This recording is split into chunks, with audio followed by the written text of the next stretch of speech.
Bonjour à tous, vidéo unpacking du SL3 RGB. Alors le RGB, on ne va pas s'en occuper pour l'instant, c'est juste pour vous montrer ce que vous recevez dans le colis et comment on monte la lame et on démonte la lame de manière hyper simple. Vous recevez le chargeur USB, la clé Allen évidemment, bien entendu le sabre emballé dans de la mousse et puis très bien dans le carton bien emballé également, la lame SL Blade qui sont aujourd'hui vissées, collées, très résistantes, mid-grade, le film plastique de protection pour le transport et l'embout de protection. Alors, vous l'enlevez comme ceci, hyper simple. Voilà, je vous conseille de garder l'embout de protection pour le transport pour éviter que des poussières se mettent à l'intérieur. Vous enlevez le scotch, ce que j'ai déjà fait sur mon sabre, pour récupérer votre sabre. Voilà, bouton d'allumage, port de recharge, les vis qui retiennent le châssis à l'intérieur, ça ne bouge pas, il n'y a pas vraiment de problème. Et puis les vis, le pas de vis qui est prévu pour faire un double sabre est résistant sur cette dernière version. Vous avez deux vis ici qui retiennent la lame.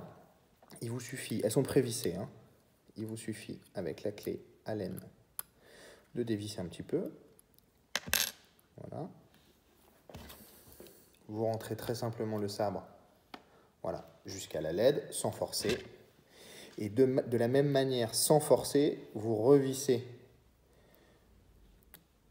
une vis, deux vis, juste à fleur de poignet, pas la peine d'en faire trop. Une fois que ça coince, pas la peine de rentrer dans la lame, ça va plus l'abîmer qu'autre chose.